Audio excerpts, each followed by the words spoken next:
Pernahkah kamu mengalami situasi di mana kamu baru saja mempelajari sebuah kata baru, lalu tiba-tiba kata itu muncul di mana-mana? Atau saat kamu ingin membeli mobil tertentu, tiba-tiba mobil itu seperti menghantui pandanganmu di jalan? Ini bukan kebetulan. Ini adalah hasil kerja sebuah sistem di otak kita yang sangat canggih, Reticular Activating System, atau RAS. RAS adalah semacam penjaga gerbang antara dunia luar dan pikiran kita. Ia menyaring jutaan informasi yang masuk setiap detik dan hanya menunjukkan pada kita apa yang dianggap penting. Tapi penting di sini bukan ditentukan oleh kebenaran atau realitas objektif. Ia ditentukan oleh apa yang kita yakini, apa yang kita fokuskan, dan apa yang kita anggap bermakna. Dengan kata lain, RAS tidak menunjukkan dunia sebagaimana adanya, tapi dunia sebagaimana kita meyakininya. Jika kita hidup dengan keyakinan bahwa uang itu sulit, bahwa kelimpahan hanya untuk segelintir orang, maka RAS akan menyoroti segala hal yang menguatkan itu, tagihan yang menumpuk, peluang yang terasa tertutup, cerita kegagalan orang lain. Semua itu menjadi bukti nyata yang sebenarnya hanya mencerminkan filter internal kita.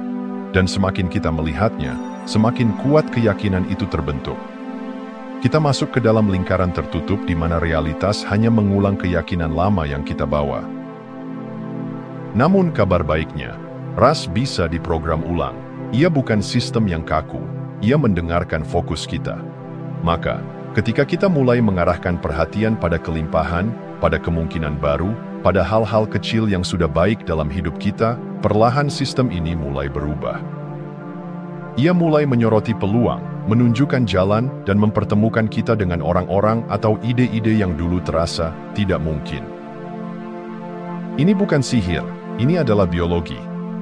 Ketika kita konsisten memilih fokus yang baru, RAS menyesuaikan radar internal kita untuk mencocokkan sinyal itu dengan dunia luar. Kita mulai melihat bahwa kelimpahan ternyata tidak pergi ke tempat lain. Ia selalu ada di sekitar kita, menunggu kita mampu melihatnya. RAS tidak memilih untuk kita. Ia hanya mematuhi perintah halus dari pikiran kita. Apa yang kita anggap penting, itulah yang ia perbesar. Maka jika kita ingin hidup yang lebih selaras, lebih penuh makna, lebih berkelimpahan, kita perlu menanamkan prioritas baru dalam pikiran kita. Bukan dengan paksa, tapi dengan kesadaran. Dan mungkin, transformasi terbesar bukan tentang menciptakan dunia baru, tapi belajar melihat dunia dengan mata yang berbeda. Karena saat filter kita berubah, segalanya berubah. Kita tidak lagi hidup dalam dunia ketidakmungkinan, tapi dalam ruang di mana pilihan, peluang, dan keajaiban selalu tersedia, asal kita siap mengenalinya.